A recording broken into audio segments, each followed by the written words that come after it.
Berarti kalau di Indonesia bagus ke bendara itu pertama kali mungkin masjid waktu kerajaan Perla Islam umpamanya yang harus tampil ya umpamanya. Iya, Seharusnya begitu ya. Seharusnya begitu. Itu Gitu. salah satu ikhtiar kita buat Ya. menjaga akar budaya kita, akar sejarah kita.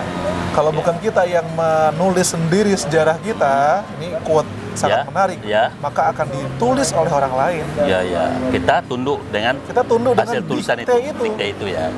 Masya Allah. Itu saat itu makanya kenapa kami di teman-teman Gen Saladin fokus pada sejarah. Nggak cuma nanti memang sekarang sejarah global, tapi lama-lama sejarah kita sebagai muslimin di Nusantara ini yang sangat erat. Jadi sebenarnya begini, saya kan buku Edgar Hamas ini udah lama di rumah saya. Saya bilang sama istri saya, ini kan jadikan silabus untuk pendidikan anak saya gitu. Kami udah sepakat suami istri, anak saya Fatimah Queen Fasufian itu, ini akan jadi panutan, maka salah satu guru besarnya antum. Nanti pada suatu saat nanti antum jumpa dengan anak saya. Amin. Gitu, mudah-mudahan ya gitu. Itu udah oke sama saya. Makanya saya sebenarnya baru pulang dari Jakarta, demam saya sebenarnya. Saya dapat informasi, ya udah, saya jumpalah dengan orang hebat ini. Saya bilang, kenapa? Karena begini, saya berprinsip dengan pertemuan antum ini kita bicara tentang Nusantara, kita bicara tentang negeri kita Indonesia, lebih khusus lagi kampung saya Riau ya, yang notabene-nya ini sejarah Melayu itu luar biasa ya, karena bentangan Nusantara itu adalah budaya Melayu semuanya gitu ya. Jadi saya ingin sekali suatu saat nanti saya ingin perjumpakan antum dengan gubernur, dengan wali kota atau sehingga nanti kita bicara, karena salah satu dari visi gubernur pemerintah adalah pusat budaya Melayu Asia Tenggara gitu loh, pusat Melayu. Jadi bukan Malaysia tapi Riau. Riau ini sekarang kan udah 2 provinsi ya, Kepri satu ya, Kepulauan Riau, adiknya gitu loh. Betul. Dulu Riau semuanya. Nah, inilah beban bagi kita sekarang ini, bagaimana menampilkan seperti apa sih budaya Melayu itu. Saya ungkap di dalam pertemuan saya di DPRD Provinsi Riau, saya nggak mau budaya Melayu itu tidak sesuai dengan semangatnya, nilai-nilainya. Seperti sebuah masjid muttaqin, tapi isinya para munafikin. Nggak mau saya sebelah. Ini beban ini bagi kita. Ya, sesuai nama masjid dengan isinya.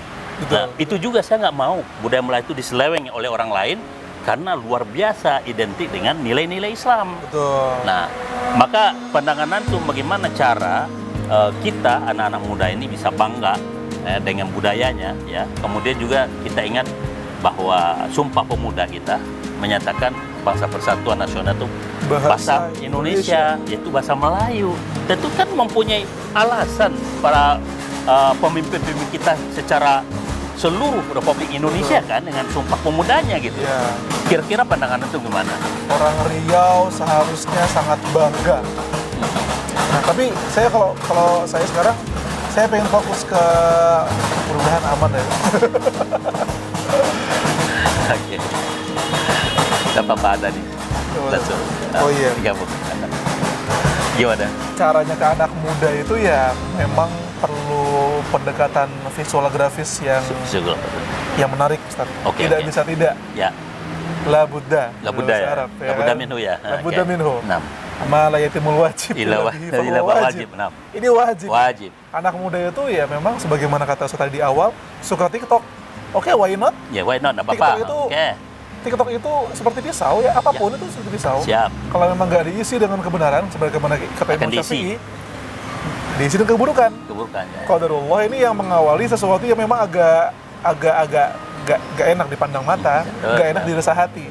Tapi lama-lama kalau orang-orang baik seperti Ustadz, teman-teman di sini kreatif, ikut gabung dalam usaha, ini kita bisa sangat bisa untuk kita menggandengkan pop culture yang ada di Indonesia dikaitkan dengan sejarah. Gensa udah terbukti berhasil, bisa ya. Bisa.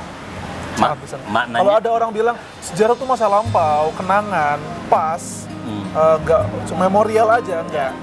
Sejarah is map of the future, peta masa depan. That's the point. Itu poin yang bisa kita bawa ke anak muda. Anda mau meng-create masa depan, Anda mau membuat masa depan yang berbeda, jauh lebih bagus, jauh lebih menarik tanpa kehilangan identitas Anda, so learn history. Ya. Pelajari sejarah. Siap. Mereka bilang, masa sih? Kita kasih bukti, Korea. Bangga dengan sejarah mereka. Semantap-mantapnya orang Amerika, Eropa, mereka bangga dengan sejarah mereka. Saya pernah mendapat suatu statement waktu tsunami Aceh. Orang Korea termasuk yang datang ke sana ya, bagian sosialnya, kemanusiaannya. Dia mendapatkan sebuah tulisan di sebuah masjid di Aceh. Innallaha la yughayyiru ma biqaumin hatta yughayyiru ma bi anfusihim. Masya Allah. Nah, jadi Allah tidak merubah suatu nasib kaum sehingga kaum itu merubah nasibnya sendiri. Waktu itu Korea itu terpuruk, nggak ada apa-apa.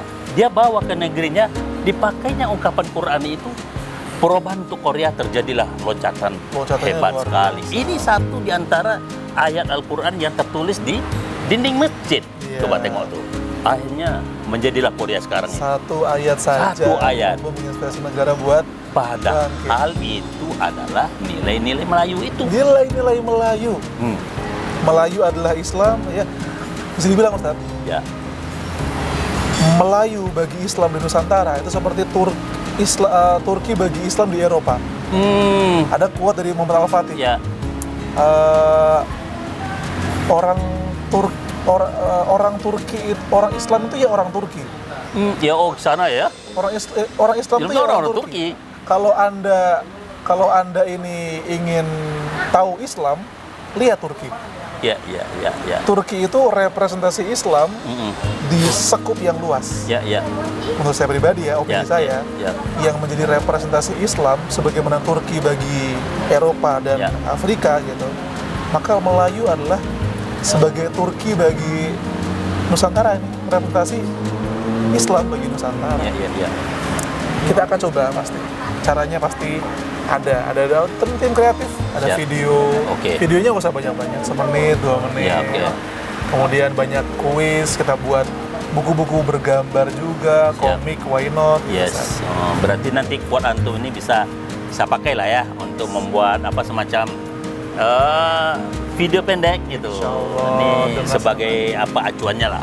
Ya. Insyaallah. Ya. Insyaallah. Siap. Ya. Terakhir pesan kira-kira mungkin buat saya pribadi dan buat teman-teman muda, sosok seperti Ustaz Sufyan ini jarang sekali. Seorang guru pernah bilang, Ustaz, untuk membuat sebuah perubahan sangat besar perlu yang namanya hikmatus syuyukh fi hamasatis syabab. Insyaallah. Kebijaksanaan ala orang tua yang berpadu dengan semangat anak muda. Kita sekarang ada di zaman ketika orang tuanya itu bijaksana tapi nggak semangat. Anak mudanya semangat tapi nggak bijaksana. Nah, ini jujur ya, sosok Ustaz Sufyan ini memberi saya satu gambaran, ternyata masih ada orang yang bisa mengharmonikan antara kebijaksanaan orang tua dan juga semangat anak-anak muda. Bahkan Ustaz Sufyan sendiri youth wannabe, rasanya anak muda, Ustaz. Artinya saya belajar bahasa anak muda terbata-bata loh. Kenapa? Ini anak-anak muda ini luar biasa ya. Potensinya untuk generasi ke depan ini dengan nilai-nilai yang mereka banggakan, tentu dengan identitas dirinya sebagai muslim kan. Ya, sip. Anak mudanya harus semangat, tapi jangan pernah lepas dari bijaksananya orang tua. Dan orang tua juga jangan lupa ide-ide, pengalaman-pengalaman ini harus disalurkan ke anak muda yang semangat. Terjadilah perubahan besar luar biasa, ya harmoni antara generasi tua dan muda itu. Kalimat pendek tentang budaya Melayu untuk Riau ke depan lebih baik gimana kira-kira? Melayu tidak akan bangkit sebelum dia menulis sejarahnya sendiri. Kalau masih mengandalkan orang lain atau bahkan bangsa lain untuk menulis dirinya sendiri, selamanya kita nggak akan tahu siapa diri kita. Amnesia selama-lamanya, seakan-akan singa yang tidur.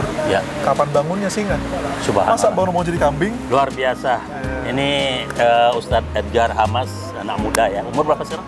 27, Masya Allah. Mudah-mudahan selalu sehat, bugar, semangat, dan dipanjang umurnya. Amin. Berkahnya banyak sekali.